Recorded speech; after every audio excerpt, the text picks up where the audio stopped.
Just gonna go ahead and let you guys know that if I die during this review, it's because there's 25 miles away from my house right now is a tornado. And so yeah, let's get right into this review before I die.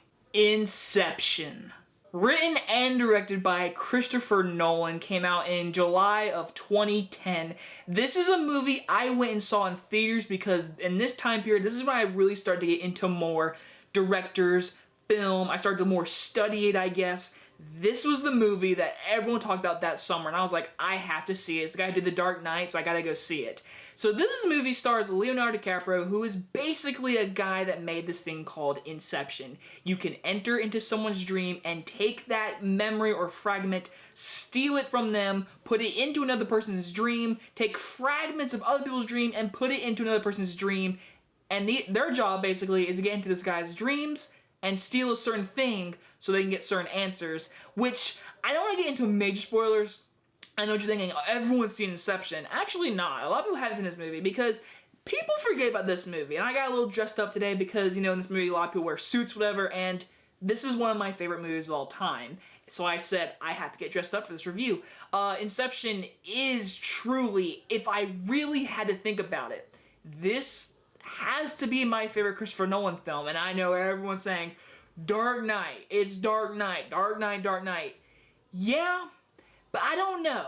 See, Dark Knight is Batman, so it has its own awesomeness to it because Batman's awesome. This is an original idea that came out in 2010 and made the most money besides Toy Story 3 that summer. And this was an original movie. This is what blows me away. This is an original idea by Christopher Nolan. He actually got this idea 10 years before making the film. He got it after writing Memento, or it was Insomnia. It's one of those movies. He got the idea that far, and he wanted to make it, but he said apparently that he didn't have the budget and he didn't have the directing ability yet to direct this movie. So he went and did Batman Begins, Prestige, and then he went and did Dark Knight, and then he was like, all right, you know what? Now I can do Inception, and he did it, and it is awesome. First things first, the directing, I mean, like I said in my last video, guys, it's Christopher Nolan. I don't have to really talk about it. Christopher Nolan is one of the best directors ever in film history, if you ask me, and he made one of the best films ever. And it's fantastic. The action in this movie is seriously, this is something that can be studied and filmed in very much for years from now. Like, if you ask me, this movie came out 10 years ago, which is crazy if you ask me. I remember going into theaters to see this movie.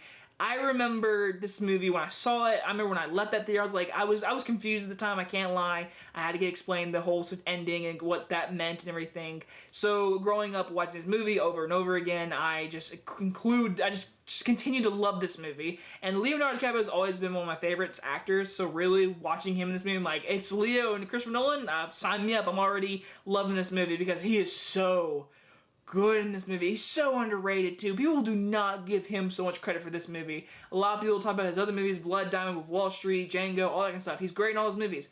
No one ever talked about his performance in Inception. He is so damn good. He is so good as this character, and you love his character, and you want him to get through this job, and you want him to not die, and there's many situations in this movie, you're just like, it's intense. There's very much intense scenes where you're like, don't die, and you're very like confused at times, but you really have to pay attention to this movie, because again, it can get very, because there's one point where it's like, there's 4 dreams inside of a dream, inside of another dream, inside of another dream, and it's like, hold on now. So at first, when I first saw this movie, I was like, so wait, are they in this dream or in this dream? And of course, the ending does leave an open ending, which people talk about today. Everyone's like, is it a dream or not? But don't get into major spoilers, but the ending's always been talked about, and I love the ending. I love the last shot of this movie. It's probably a top 5 favorite last shot in a movie for me. It's always stuck with me when I saw it in theaters when I was 10 years old, and now I'm 20, and it's like, wow, that shot is still so good. And like I said, everyone else is good in this movie. Joseph Gordon-Levitt is awesome in this movie. Ellen Page, is that her name? Ellen Page? Is it Ellen Page? It's Ellen Page. I know she's from Juno. Either way, she's really good in this movie as well. And Joseph Gordon-Levitt's great. Tom Hardy, this is the movie that he actually got noticed for me in. This was him. This was the guy. I was like, who is that dude? He's really cool. Turns out to become Bane and crap like that. But Tom Hardy's in this movie, and he's really good in this movie too, and I love him in this movie. Ken Wabi's in this movie as well. He's really good. Again, all the acting is fantastic. The story, like I said, it's an original concept that made like $800 million at the box office. It's like one of the biggest original movies ever to be made. And it's awesome. It is an awesome fact that an original movie came out in the summer of 2010 and was like the second highest grossing film that entire summer behind an animated sequel. Like, that is insane. This movie is truly awesome because of the acting, the original story, the action scenes. I mean, the hallway scene alone, guys. The hallway scene with Joseph Gordon-Levitt fighting that dude and those other guys in that shootout.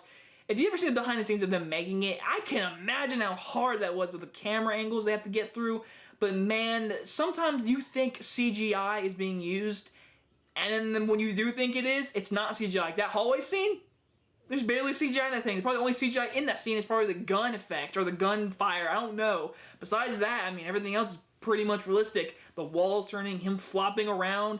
It's all real. That's what makes this movie so great. It's so well done and so well crafted. And if I don't talk about the music, I mean, then I should be shot in the head. Hans Zimmer's music, I mean, boom. It's the famous burn noise that came from every trailer after this movie. After this movie came out, every trailer had that big just burn every trailer, and this movie got very annoyed of that because they started parodying this movie. Didn't make that famous noise. And Hans Zimmer's music, I mean, it's Hans Zimmer, so really it's like he's literally up there with John Williams, like if you ask me. So he of course made great music for this movie.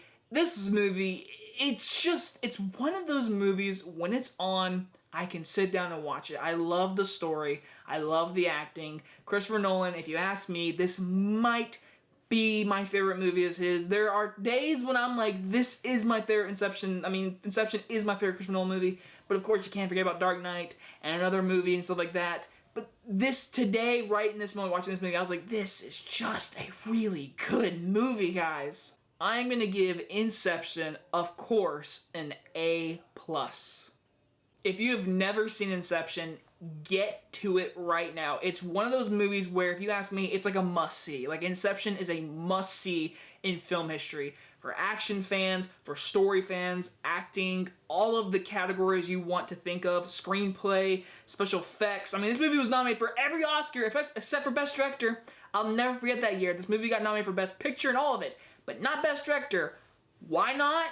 No one knows. But my next review, yes, technically I have reviewed all of Nolan's films, but I really want to go back to one film. I'm not going to tell you just yet, but expect it very soon. I have reviewed this movie before, but it was a long time ago, and I feel like I can really update my review on that. So anyway, guys, check that video out in the next few days. Don't want to spoil it yet, but I hope you guys enjoyed this video, and I'll see you guys next time. Bye-bye, everyone.